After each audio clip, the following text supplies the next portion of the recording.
Hey everyone, welcome to our next episode of our Think Beginning Not End live on LinkedIn. And if you guys are tuning in on LinkedIn, thank you so much for joining us today at 11 a.m.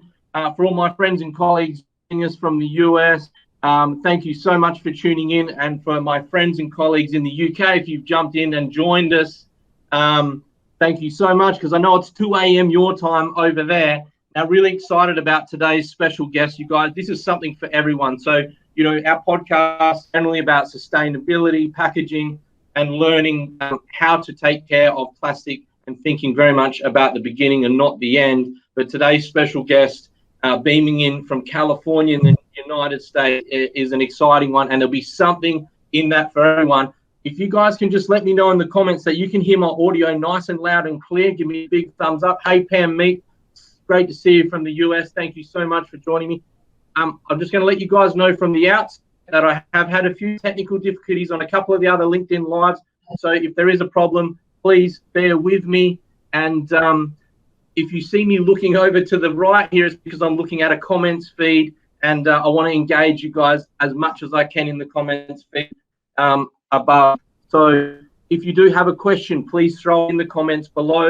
And again, if you're joining me on a YouTube channel, please make a comment, because I want to comment back to you guys.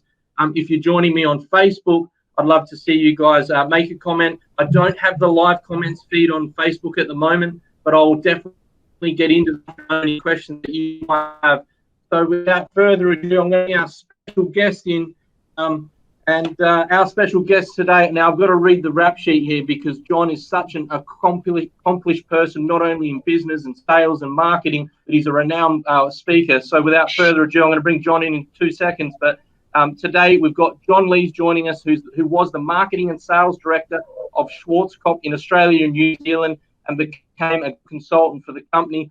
John is a specialist in sales and leadership. He's written 13 books. I've actually printed it off here. I can't remember them all, but John's written up to 13 books on business development. And I'm now going to bring John in. So please bear with me as I bring John across live. And hopefully we get this right and Simon doesn't do what he's done a few times before. Here we go here. I'm hoping you guys can now see John. Can you let me in the comments if we've got John in properly here, guys? Just want to make sure I've got this covered properly.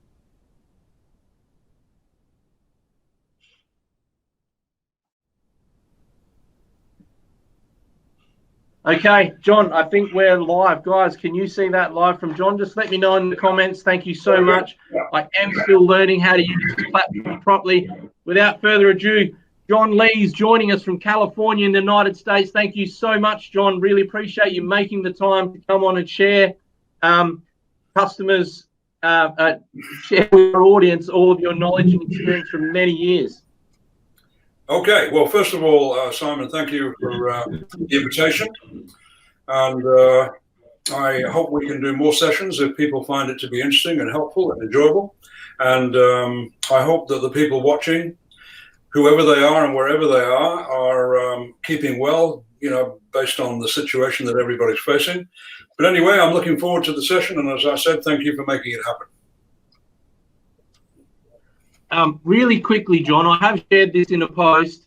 Obviously, I was introduced to you many, many years ago from a mutual friend, runs a great Australian company, Mini Buck here in Australia.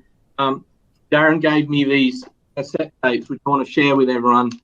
I still have them here in pristine condition.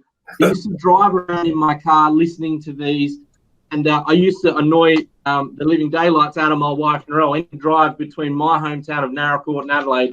These tapes would come on, and not only, John, are you, you know, a leader in your field, but I'm sure everyone's going to find you very humorous today. And yeah, I'm going to hand it over to you. John, you're going to present Customers Will Do As They're Sold. So there's probably never been a more important time for everyone in business to understand their customers. Over to you, John. Thank you very much indeed. What sort of a car are you driving that you're using cassettes? Yeah. Anyway. Exactly. John, the type of car that I was driving that I was using cassettes back then was an old Falcon Ute. That was back in my building days. So, yeah, I actually don't have a cassette player at home anymore. Okay. Well, as I said, thank you again. And Most of my seminars are run via Skype or Zoom, and I do them with people here in America, also in the UK, and of course in Australia as well. I very much enjoy my work. Many people I meet don't seem to enjoy their work. I was talking to one guy and I said to him, why are you in this business? And he said, to make money. Oh, I said, I see. With what aim? He said, to get out of this business. Oh, well, thank you for sharing that with me. So you do find a lot of people endure business rather than enjoy it. So I really very much enjoy my business. I enjoy writing, I enjoy presenting, and so forth. And I'm not a motivational speaker, by the way, because they drive me nuts, or at least most of them do, shouting at the audience and treating them as idiots and so forth and so on. I did go to one seminar, I remember, where there was a motivational speaker, and he was very irritating, I must say.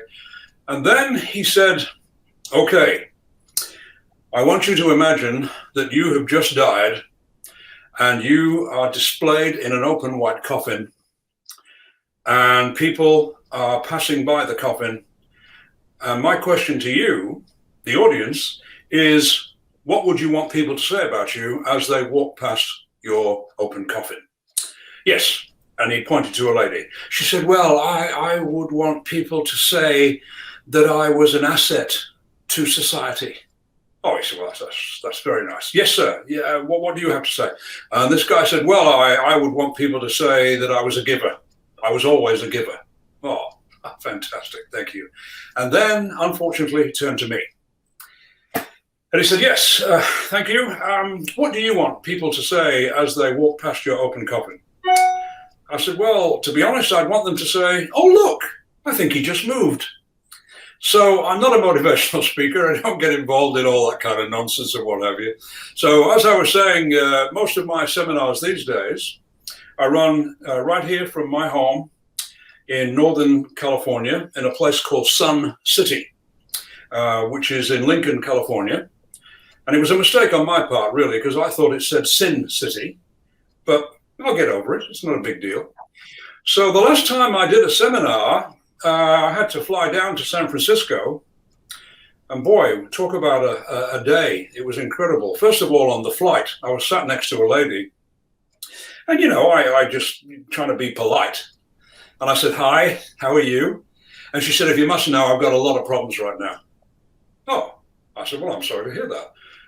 Is there any way that I could perhaps help you? She said, if my psychiatrist can't help me, I doubt whether you can help me. I said, well, again, I'm very sorry. I didn't mean to upset you. She said, well, look, I'm sorry too. There was no need for that outburst. I do have problems. Maybe you can help me. I said, okay, well, what's the problem? She said, I have an insatiable desire to make love to certain types of men. I said, why is that a problem? She said, because the type of men I'm talking about happen to be very, very rare. She said, they are Jewish cowboys. And by the way, she said, my name's Diane. I said, my name's Tex Goldstein. So that gives you an idea of my sales approach and so forth. But anyway, then I had to get off the plane, get in a taxi. And I don't know about taxis in Australia and the UK and elsewhere, but here they are pretty hopeless. This guy went through 3 consecutive red lights. So my heart was in my mouth. And then inexplicably, he stopped at a red light, at a green light, I should say.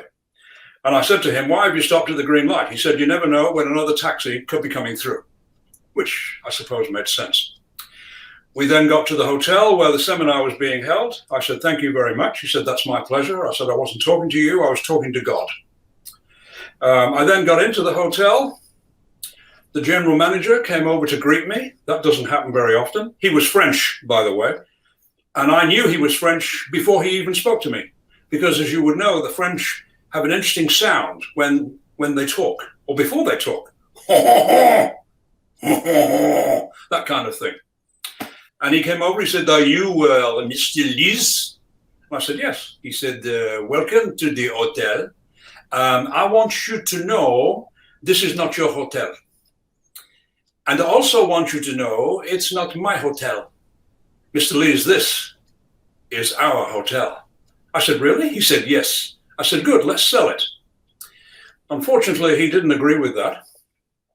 I then went over to the concierge and he said, can I help you? I said, yes, I'd like a wake-up call. He said, okay, you're old, ugly, bald, and close to death. And to be honest, that's not what I was expecting. Anyway, I got to my room. There was a note on the pillow which said, if you want our turn-down service, ring this number, which I did. And a lady answered and said, I wouldn't go out with you if you were the last man on earth. So that's not really what I was expecting. But anyway, on the positive side, the towels in my room were so thick and fluffy, I had tremendous difficulty packing my case. So let's get going. Let's have a look at business.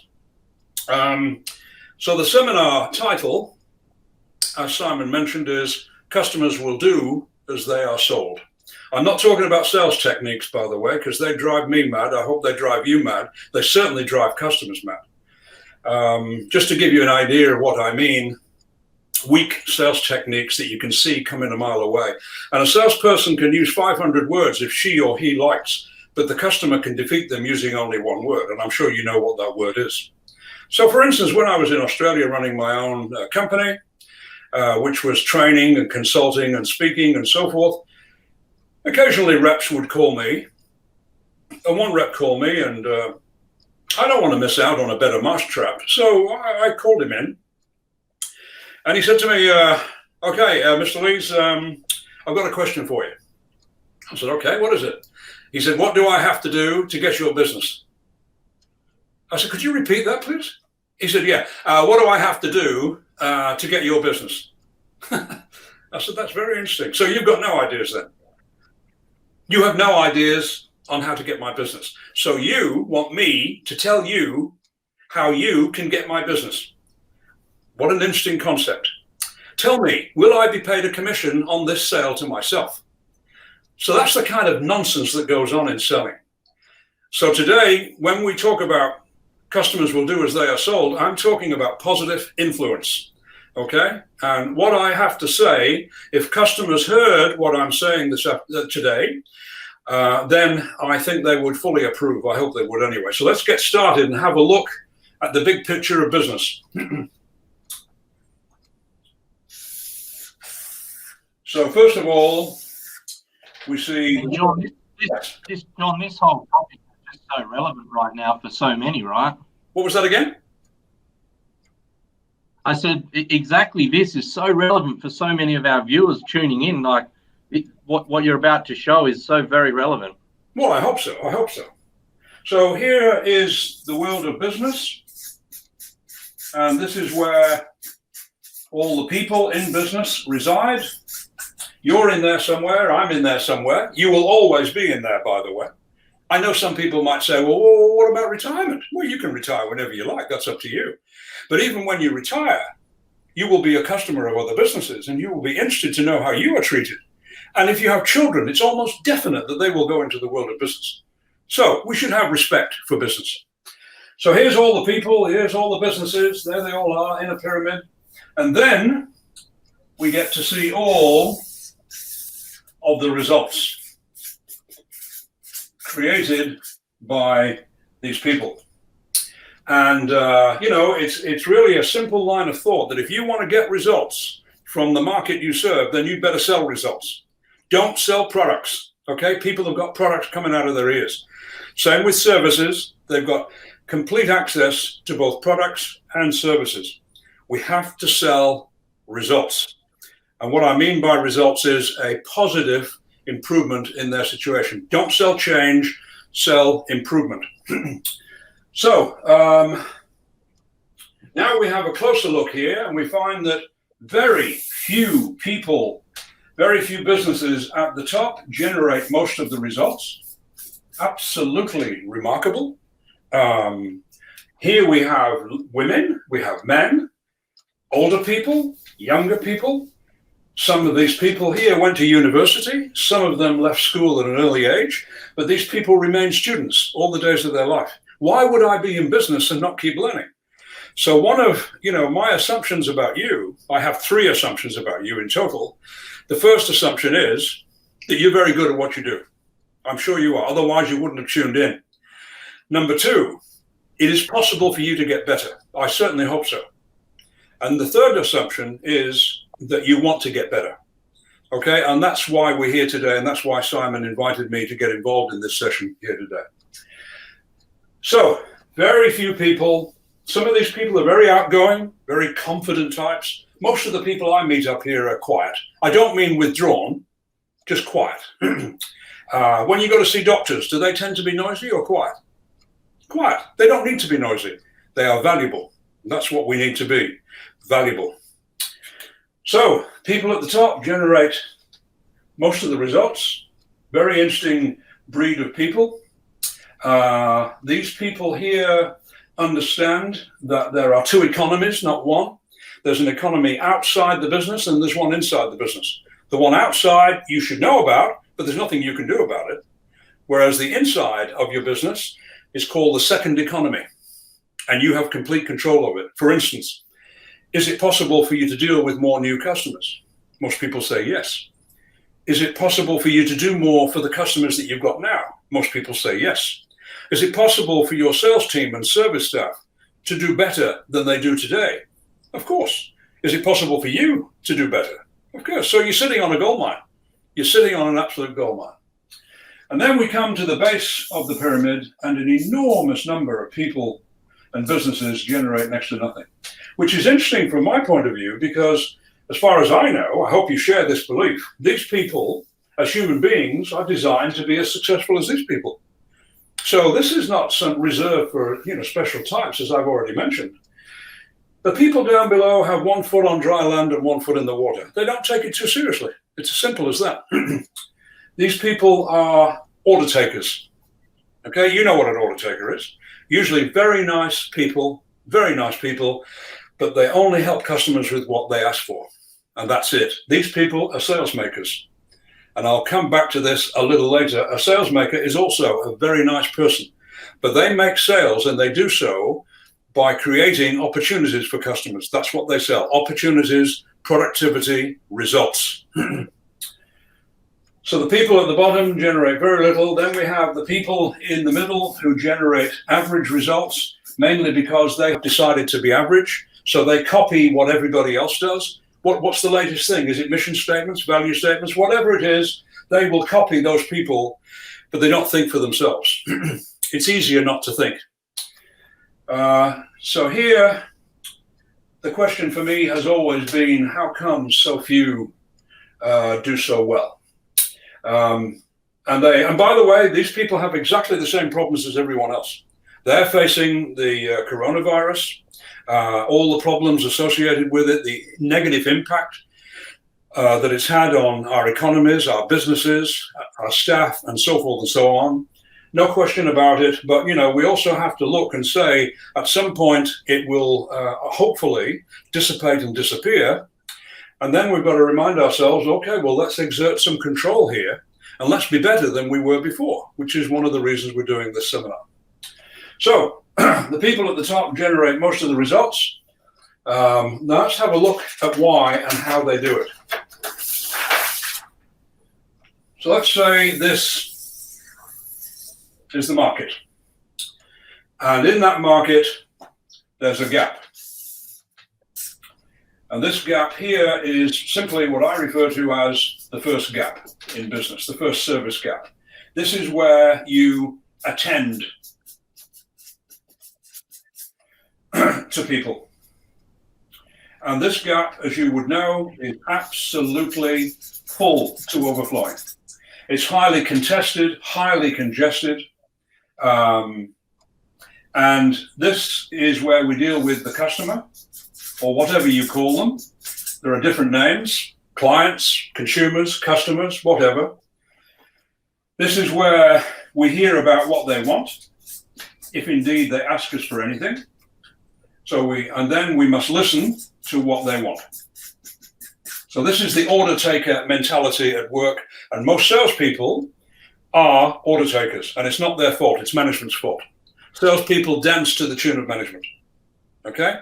And one of the main reasons for this is that Salespeople are expected to treat customers in certain ways, but in many organizations, management does not treat the staff that way. I mean, you're getting paid a salary and so forth. We don't have to start treating you in a special way. But if you don't treat staff the right way, they then will not understand how to treat customers the right way. So here we have the first gap in business, and this is where most people are stuck, fighting like hell over virtually nothing. But the people at the top of the pyramid understand that there is a second gap. And the second gap is not about attending to customers. It's about achieving for customers. And that's either what we do or we don't. And if you don't worry about it, because the customer only knows about this area here. That's it. They'll tell you what they want. They know what they want. They want something specific, or they just want advice. Achieving for customers is a completely different matter. This gap here, the second gap, which I discovered many, many years ago and have written about at length, this gap here is huge and has only been developed to about this point here. It's an enormous area of opportunity, an enormous area of potential. As I'm sure you know, the word potential is built on the word potent, meaning latent power waiting to be released. So we have to examine this area. We have to understand that this area exists. We also have to understand that the customer knows nothing about it at all. Over here, we're not talking to a customer. We're talking to a person. A business person, a consumer person, doesn't matter which one it is. It's all the same. The customer does not go home at night to customer land. They're people, okay? And they like to be treated as people. They don't mind you calling them customers or clients or consumers. That doesn't matter. But a good business, especially those at the top of the pyramid, treat customers as people, okay? And they get to know people, and they get to know their needs, and they act on their needs. So here we're talking about what they need. Now I'm going to ask you a question. I know you can't perhaps answer that question, but in your experience, is what a customer needs different to what they want? Oh, I hope the answer is yes. I hope the answer is yes. It's exactly the same, by the way, when we go to see the doctor. We are not in the habit of going to see the doctor and saying, hello, doctor, my left ventricle is malfunctioning. I want you to check that right away. Also, my liver is interacting negatively with my kidney. Okay, we've got to take that into consideration. The lower lobe of my left lung doesn't feel right. We don't talk that language. We speak the language of symptoms. Doctor, yes. Every time I do that, it hurts. Don't do that. $200. Thank you. So this is where the area of need exists. Huge area of opportunity that the customer knows nothing about until we introduce it. And until, for instance, if you're going to see a prospect, a brand new prospect, the first thing we do is not start here. We start here and say to them, I understand, I accept, I appreciate that you've already got suppliers, vendors, whatever you call them. You've already got suppliers looking after this side of the business here. Yes, we have. Okay, well, I'm not here to talk about this. We don't interfere. We improve. What I want to talk to you about are opportunities that I believe you and your customers will find to be very, very helpful. And so we don't get involved in an argument over here or push and shove, okay? Because if you can get business over here, then they will invite you to do this business over here, okay? But we've got to look for the opportunities and stop messing around trying to create a problem with their current supply relationships and so forth. And the needs of every customer are for success. Yes, sir. Just quickly, John, just step in with a quick comment here. A lot of people do get caught up in that, don't they? And I don't want to put you off your presentation, but so many people get caught up in worrying about what someone's existing supplier or someone's existing partners are doing rather than looking for the potential and opportunity that they can create together. Yeah, well, that's a normal thing. I mean, when I started as a rep with a very large company in the UK, and those of you who are watching are probably saying, oh, from the UK? Yes, originally. You're probably wondering, what's the accent? It's educated. It's not. But I started with a very large company called Reckitt and Coleman, now called Reckitt Benckiser. Huge organization. One of the few British companies to own an American company way back when. And I got no training at all. Nothing. thrown to the wolves. I got half a day's training with another rep. And I went to see my first customer, and he acted as though he wanted me out of that shop immediately. And I felt very bad about the whole thing. You know, I don't usually get treated that way because I came from a retail environment where people come in looking for help. Now I'm offering help. And to be honest, I didn't know how to do it. And management gave me no indications on how to do it at all. So reps, for the most part, are left to their own devices. And it's unfortunate, especially if I haven't got any. Okay, so what we have to understand is sell the reps on how to sell. Okay, and as we said in this seminar, that customers will do as they are sold. This is the selling side of things here. This is more of a service activity. Okay, so we know over here that they are business people or whatever, consumers. They have needs for progress. Hardly any supplier ever talks to them about progress. They may have business coaches or other people that help them, but they're not suppliers. They wouldn't expect it from a supplier. A supplier aims directly into this area here. Okay? And even if you have customers and you are the supplier, okay, if you want to keep their business, then keep on moving over here and extending this line so that you deserve the business. So the other factor over here is that we need to lead. Okay, so here we listen, here we lead. The move from listening to leading, very important, and that's what a rep has to be taught, and it does not come naturally, by the way. They have to be taught how to do it, and if you want my help in doing that, I'd be more than happy. They have to be sold on the idea, and they have to understand that customers fully approve of this, okay? Fully approve of the fact that, you know, if really quickly. Sorry? Yeah. Really quickly, I've just a quick question which is relevant to what you're talking about, and sorry to jump in here. Andrew Payton, who's joined us today, has asked a very quick question here, and maybe you'll answer this later on and tell me if you will. Is the customer always right? No. The customer is not always right. It's a very good question. The customer is only right about one thing. The customer is only right about one thing, and that's how they wish to be treated during the service process. Okay? But they don't know what they need. And it's exactly the same if we go to see a doctor. We don't know what we need. We only know that we've got some sort of a problem, some sort of symptom. Okay? And then the doctor takes over, and we should learn from that. Okay? Very, very important. Yeah. You know, doctors do not ask permission to do their work. Salespeople do. You ever been to a doctor who said, okay, we found the problem that you have. We know what caused it, and we know what will happen if it goes untreated. So, what do you want to do? Do you want to go to hospital? Do you want to go to hospital? Yeah. Do you want some tablets or something? What do you want to do? Just let me know. They don't do that. What do they do? Okay. We found the problem. We know what caused it. We know what will happen if it doesn't get treated. Okay, so point number one is I want to organize for an x-ray for you. I've got a medication that I'd like you to take for the next month, and I want you to come and see me at the end of the month. Now they know that we don't have to do that, but we do. We do as we're told. We do as we're sold is really what the whole idea is. So this area is a massive area of opportunity. And I could give you so many examples, but when I ran the Schwarzkopf organization, I went looking for customers who had the most success with our products, sometimes caused by us, sometimes caused by themselves. And I began to realize then that's the second gap. I've got to sell this to other customers because they didn't know. All they did was buy our products, but we had some customers who really knew how to succeed with our products. And as I said, some did it on their own and some did it with our help. Very important. And at future sessions that we run, if Simon would like to run future sessions, then we can talk about the lies of business, all sorts of nonsense that's been going on for years.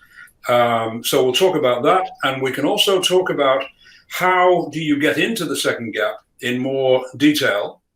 But in the meantime, here's a very simple question for you. And I urge you to ask this question of other people, your salespeople in particular. Here's the question.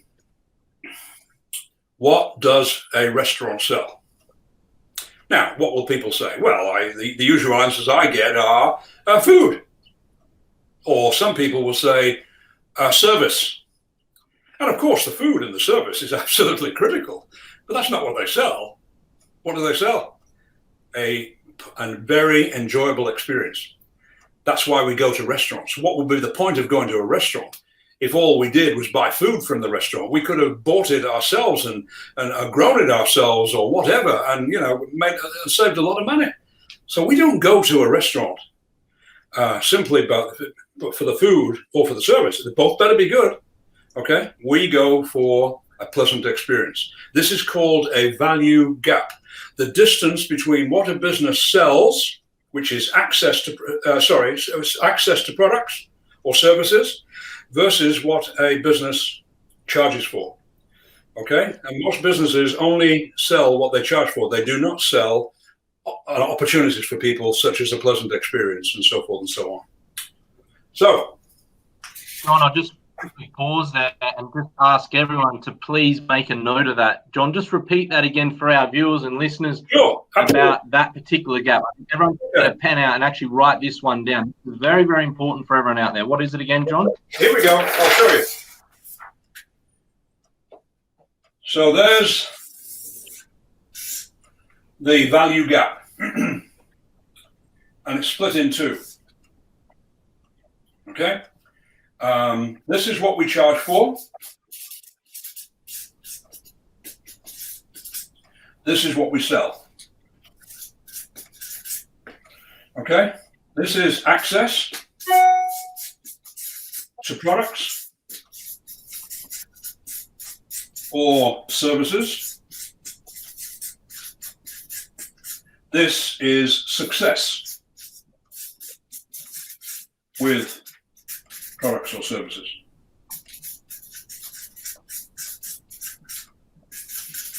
So the question is, for the people watching, do you just sell what you charge for, or do you sell opportunities for people? Because this is the first gap, and there's the second gap, just seen in a different light. Okay, very important. So a restaurant sells a pleasant experience. Okay, what do they charge for? Food and drink. Suppliers sell products and charge for products, which is basically access. And that's why there's a fight going on every day. Who's the cheapest, and so forth and so on. All sorts of problems going on over here. And this is really, you've got to be good. You've got to be good in this area here. But, we've got to even be better in this area here. This is where the opportunities are. This is where the money is. This is where the market share is, over on this side here. Sell success. Don't sell access. Okay? Access is easy. They can get it anywhere, and cheap if they look around. Okay? So, we go back to this view of the market, and we understand that this is the area of access, and this is the area of success. And as I was saying before, if you want to get results, then you have to sell results. If you want success, then you have to sell success. It's pretty straightforward. Either that, or you're a basic, mundane distributor. Okay? That's what distributors do over here. The best companies at the top of the pyramid are very good distributors. By the way, if I say you can't do this well, then they won't allow you to go over here. It's as simple as that. So the people at the top of the pyramid are distributors and contributors. They contribute ideas. Products cost money, ideas make money.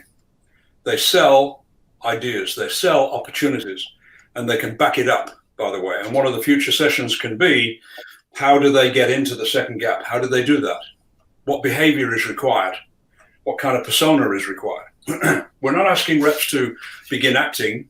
We need to know there are certain ways of doing things, certain ways of not doing things, which, as I said, as a rep, I had to find out for myself. And the training that I got was from discerning customers, because I met some very good customers who would teach me what it is they wanted. And they never used this language here. But what they were saying is, we don't need more products, John. We need more productivity. Yes, you were going to say something? John, one of the key things that I did speak in the lead up is being probably, brave enough to go and ask your customers, what they think of your service. Go and ask those questions so you really know what it is that they want. I mean, that's where the best learning is, right? Yes, but the service factor is to do with the first gap. So this is a very basic expectation. Now, I don't know about you, but, I go to certain places to buy stuff, and occasionally I find that the service is not very good. So what do? Nothing. It's their problem, not mine. There's other places that sell the same kind of product. For instance, just recently in the local shopping center, or Galleria as they call them here, my wife and I were down there. Or was it my girlfriend? No, it was my wife, I beg your pardon. And we were in the Galleria. We were on the ground floor going past the boutique shops.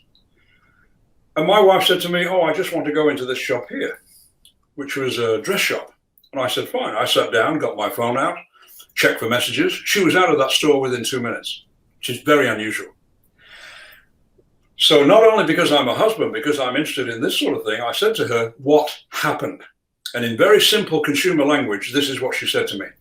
Apparently, they don't want my business. I said, why? What happened? She said, I went in. There were no other customers in the shop.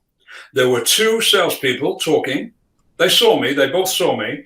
It took them around about a minute before one of them came over to me, which is terrible.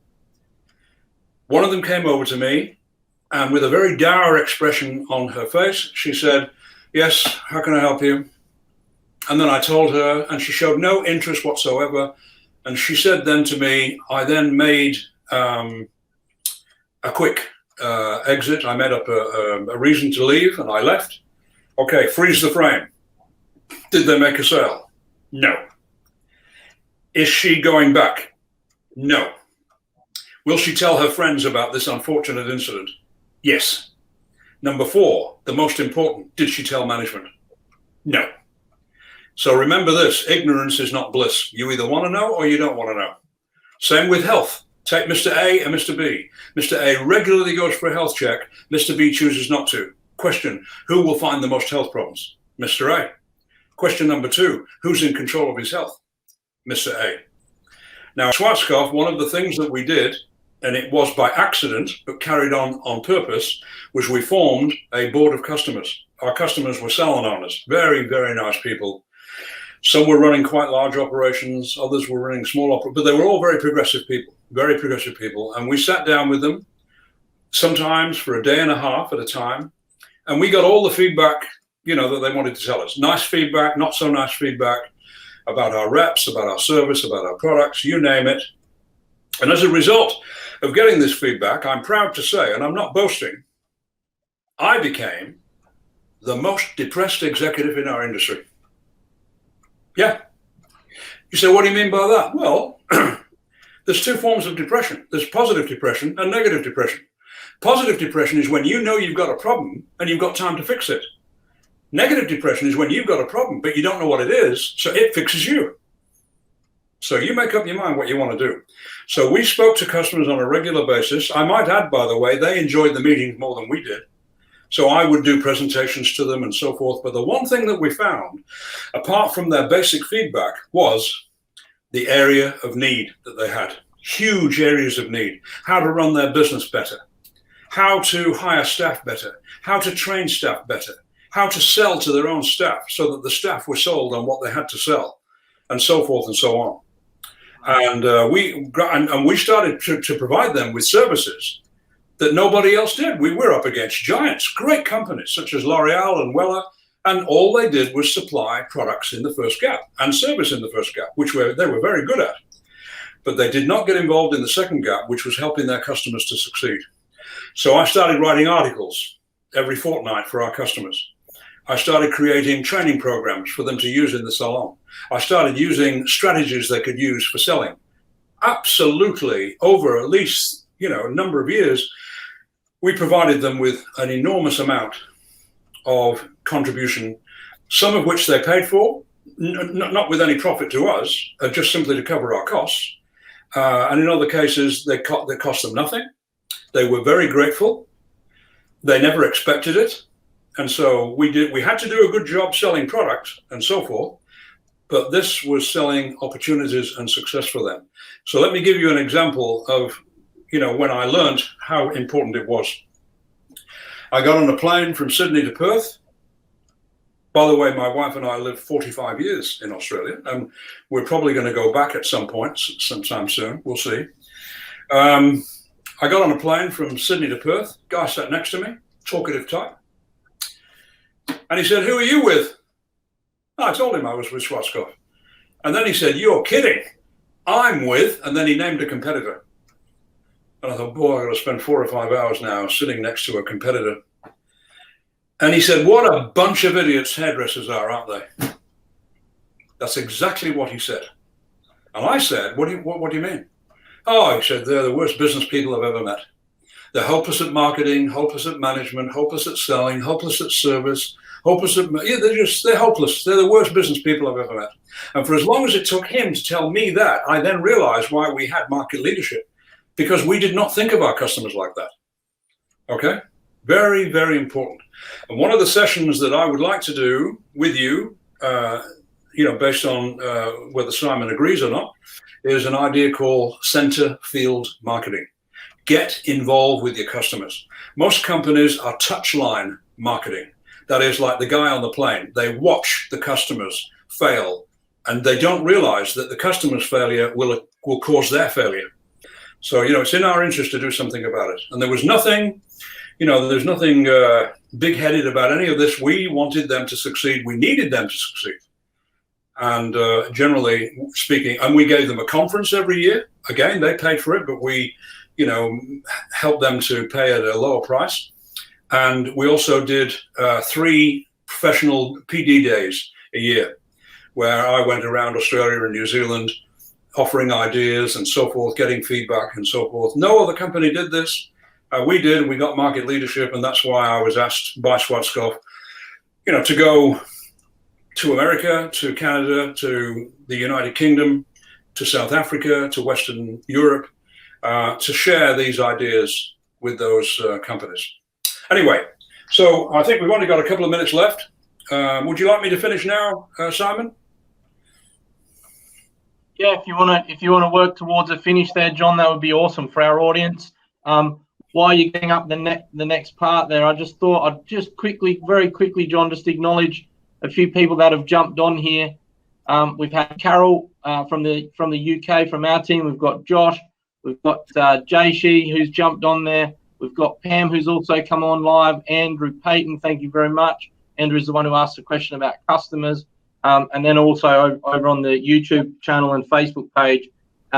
Just want to acknowledge everyone for coming on and watching so far. Hope you've all got some awesome value out of it. Back over to you, John. Thank you. Well, I've just got a couple of things to finish with. Is that okay, Simon?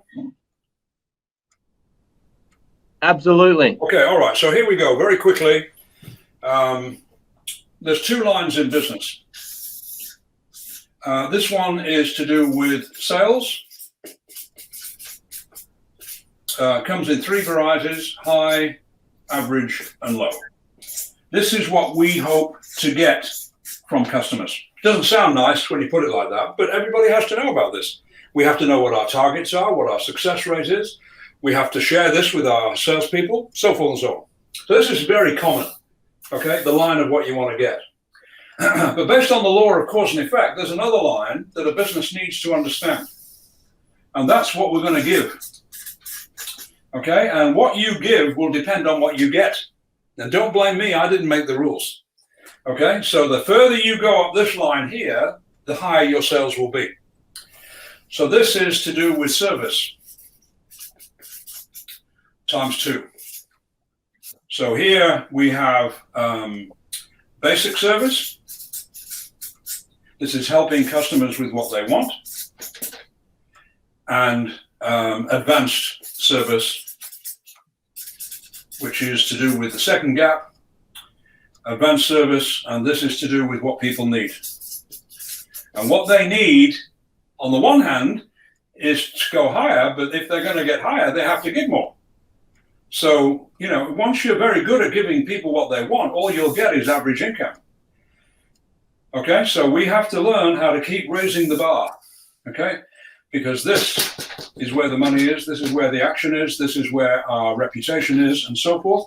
And I'm going to give you one quick example of all this. In Australia, in Sydney, where we lived, one day my wife chipped a tooth, had to go and see the dentist. Instead of going to see her regular dentist, who was about 10 kilometers away, she decided to go to a new dentist that was only 1 kilometer away. And that suggests perhaps that the previous dentist wasn't so good. The previous dentist was very good. But, you know, if all you get is what you want, why not just go 1 mile, 1 kilometer versus 10 kilometers? So she went to the new dentist and things were different. The dental nurse quietly said to my wife, the dentist will be with you in just a few moments. He's looking forward to meeting you. He's asked, would you be kind enough to complete this for us? It'll take less than 1 minute. It's called the SMILE evaluation. And she was so impressed with this, she gave me a copy of it. She got a copy of it. This is what it says. If you would be kind enough to answer the questions below, it will help us to help you more. Do you like the appearance of your teeth, your smile? Yes or no? Are your teeth all in alignment? Do you have spaces that you don't like?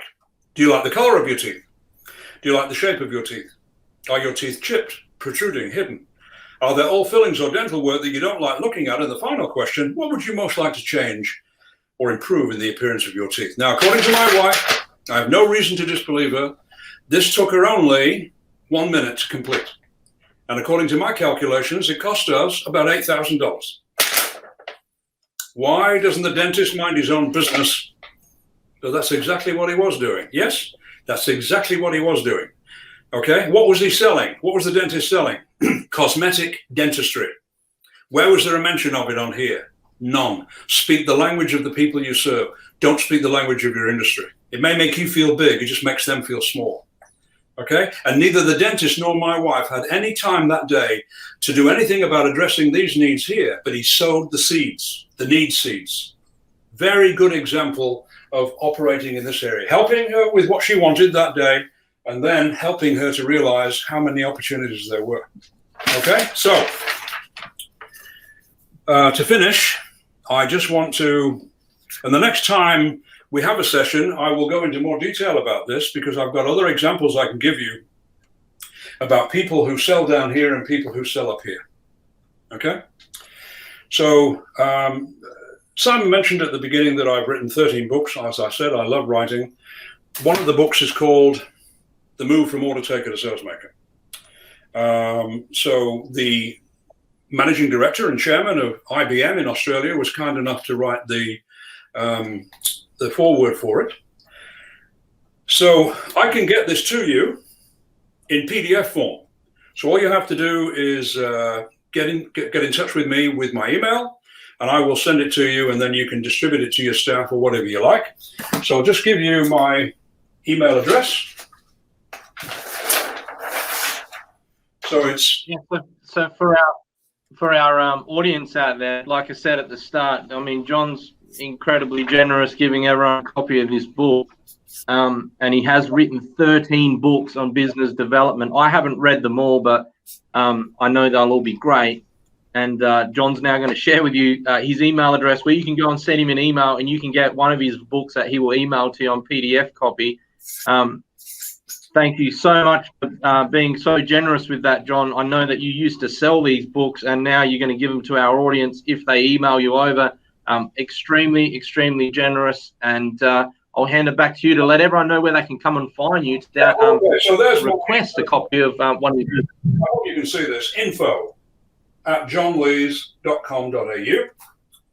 And my phone number here in Northern California, 1 for America, 916-577-3865. I'm on FaceTime, which costs next to nothing, I understand. So you can call me anytime just to get advice, to get some ideas, or to discuss sessions that you'd like to run for managers or sales staff, whatever you feel. And another one that I would recommend, and which I can send you by PDF, is called The Focus, Thoughts and Actions of High Achievers in Business. So this is all about learning to think twice. Okay, very important. And so, again, more than happy to send you a copy of that. And you might be saying to yourself, are these books for older people or younger people? What are the books for? Well, have a look at that. Okay, so you can see that my audience market in many cases is very young. I don't know if you can see very clearly, but there's actually some saliva coming out of the child's mouth there. Such is the motivation. And this was another one where a child reading the book I've just mentioned, The Focus Thoughts, and you can see how rapt she is in the book. I'm not boasting, I'm just saying that's the way it is. That's my market. So you can get the book. Yes. From, you talk about being relevant. I mean, many, many years of living, from your cassette tapes, John, to today, everything that you talk about is just so relevant to every business, no matter what frame you pop that to. It is extremely relevant. So I'm actually looking forward to having a read of some of the books of yours that I haven't read yet. It's extremely generous of you to make them available to everyone. I just want to say, thanks for making those books available. And it is so relevant, these topics, across all businesses. Yeah, all of the 13 books, by the way, are available, on PDF. So I can send those to you anytime. Successful Sales Management, all sorts of Sell Pleasure First, Price Last, all sorts of books. I can send, when I send you the book, I can also send you a list of the books so that you, because there's no point reading them all at one time and what have you. And in your particular case, Simon, whatever books you want, just let me know, but I will have to charge you for them. Okay? And yeah, that's fine. Joking. And I do have a new book coming out soon called How to Be Happy Without Money, and it's $300, and I hope you get a copy of that. Yeah, I'd like to see that. John, what I will do, guys, is in one of the comments below, I'll actually paste this PDF in there so you can see all the books that John's got. If you email the ones he's very generously offered to everyone, send John that email. John, your email again.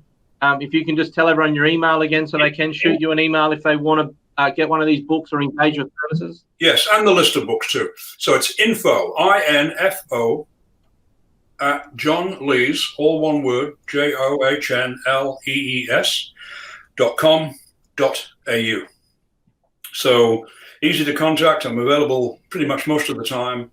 As I said, more than happy to talk with you about challenges that you have, or to contribute to ideas to any sessions that you've got planned for just a few people. I don't charge a lot of money these days, but I am happy to get involved in helping people to, look at the second gap and learn how to be professional and effective in that area. So thank you, Simon. Very much appreciate the opportunity, and I hope people found it to be of interest.